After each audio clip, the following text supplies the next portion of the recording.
Steeler coach Chuck Noll once said, pressure is what you feel when you don't know what you're doing. And that's the way I feel about parenting. I have no idea how to parent. And my 3 kids will back me up on that statement. And when young parents ask me any advice, the only story I could tell them is this particular one. It concerns my daughter, Sam, and to understand her, when she was 4 years old at a birthday party, I went upstairs looking for her. She was in the bathroom looking outside. I said, Sammy, why aren't you outside with all the other girls in the slip and slide? And she said, I want all their hair to get wet, so when I go out, my hair looks the best.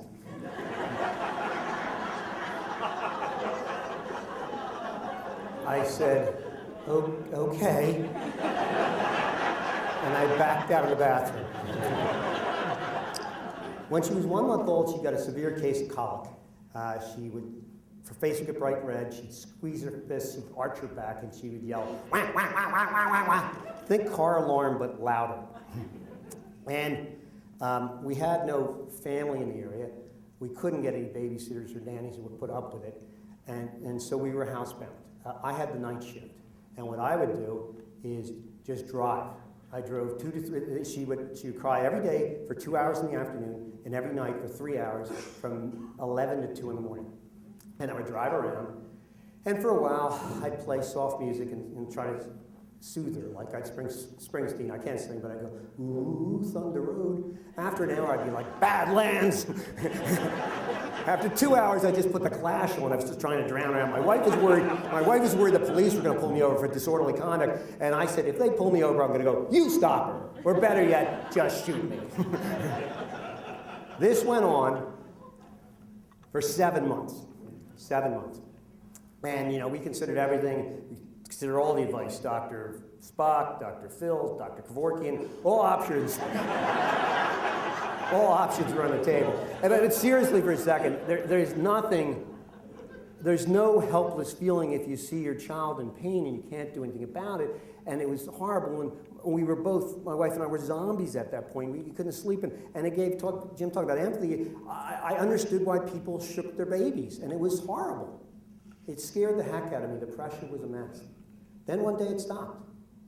And we waited. And after 2-3 weeks, we said, let's go out to dinner. And we had to take her with her because of the babysitter boycott, so we take her with us. We go to a restaurant. It's like this restaurant. It's an open-air room. And they said, the hostess, 15 minutes. 15 minutes goes by, 30 minutes go by, it's 45 minutes. I'm looking at my ticking time bomb sitting there in a car seat. When the waitress finally came around and said, what's your drink order? I said, she'll have a glass of wine, I'll have a beer, we'll have 2 burgers, and a check, please. My daughter, I took her out of the car seat and put her in the booster seat. Apparently, she didn't like that, because she reared her head back and hit her head against the table, like boom!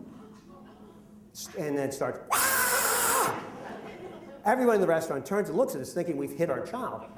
My wife is just panicky because, our private nightmare is now on public display. People will realize what frauds we are as parents, and she's trying to flag down the waitress so we can just flee the scene. And I'm like, no, I want this beer.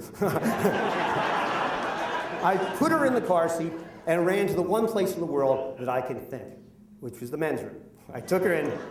I put her on the ground, and I started yelling at her. What do you think you're doing? And I'm yelling at her, and she's going, wah, wah, wah, wah, wah. And so I wasn't getting anywhere.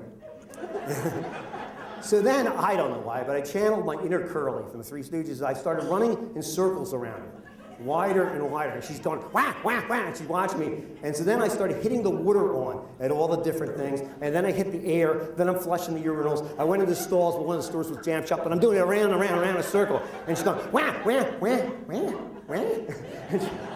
And then I collapsed on the ground next to her. And I'm just sucking wind. And she sees that, and she starts laughing. And she starts laughing, and then I start laughing, and it's a beautiful moment. And then a toilet flushed.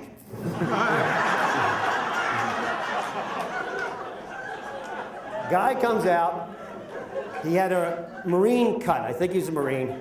God knows what he was thinking during all this. Probably thought he was back in Nam or something, Well, maybe not. But he comes out, and he just walks up and starts cleaning himself off in the water there, doesn't look at us, then dries his hands over there. But to leave, he has to step over me because I'm still laying on the ground. As he steps over me, he gives me a chin nod. That gave me the courage to go out.